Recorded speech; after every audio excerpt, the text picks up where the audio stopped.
ఇరాన్‌లో క్లెరిక్స్ వాళ్ళ కొత్త సుప్రీం లీడర్‌ని ఎన్నుకోవడం జరిగింది.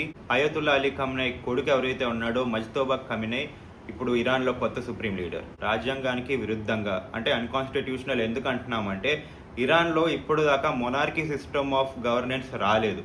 అంటే తండ్రి తర్వాత కొడుకు, కొడుకు తర్వాత అతని కొడుకు రాలేదు. అది ఉండేది మొఘల్ టైంలో, షా టైంలో.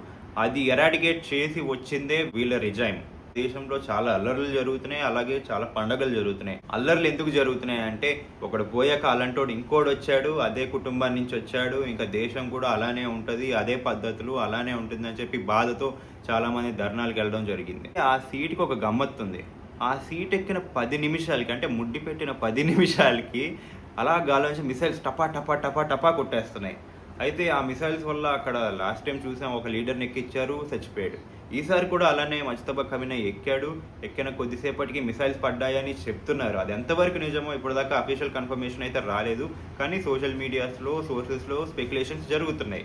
అయితే ఈ మిసైల్ అటాక్‌లో తీవ్ర గాయాలు జరగడం వల్ల వాళ్ళ నాన్నగారు అయిన అయతుల్లా అలీ ఖamenei ఫ్యూనరల్‌కి కూడా కొడుకు రాలేదు. ఆ ప్లేస్‌లో కొడుకు ఫోటో వచ్చింది. మీరిప్పుడు వీడియోస్ చూస్తారు.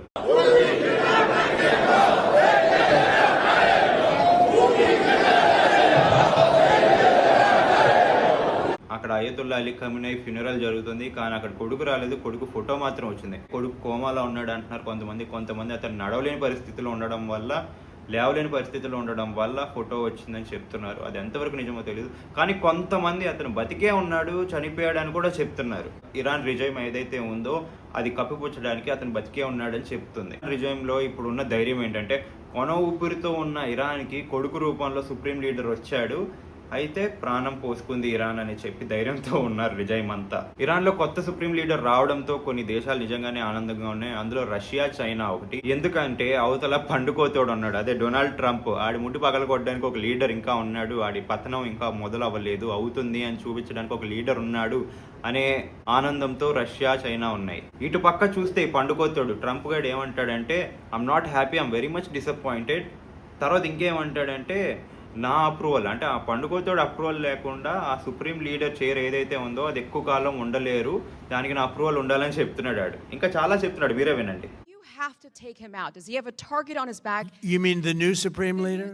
You mean the son? How can there be an Iran with Well, another I don't want to say that, but you know, I was disappointed because we think it's going to lead to just more of the same problem for the country. So I was disappointed to see their choice. రేపనే రోజు ఇండియాలో కానీ petrol, diesel, gas ప్రైజులు పెరిగినాయి అంటే అది పండుకోతోడు వల్లే. ఆడ యుద్ధం స్టార్ట్ చేయడం వల్లే ఇదంతా జరుగుతుంది. ఆడ యుద్ధం స్టార్ట్ చేశాడు కాబట్టే స్ట్రెయిట్ ఆఫ్ హార్మూజ్ ఇవాళ బ్లాక్ అయి ఉంది, ట్రేడ్ జరగట్లేదు. India is the third largest oil consumer in the world. Indian oil economy కానీ ఎకోసిస్టమ్ కానీ డిస్టర్బ్ అయితే వరల్డ్లో ఉన్న ఆయిల్ ఎకానమీ, ఎనర్జీ ఎకానమీ మొత్తం డిస్టెబిలైజ్ అవ్వడానికి అసలు ఎక్కడ డౌట్ లేదు.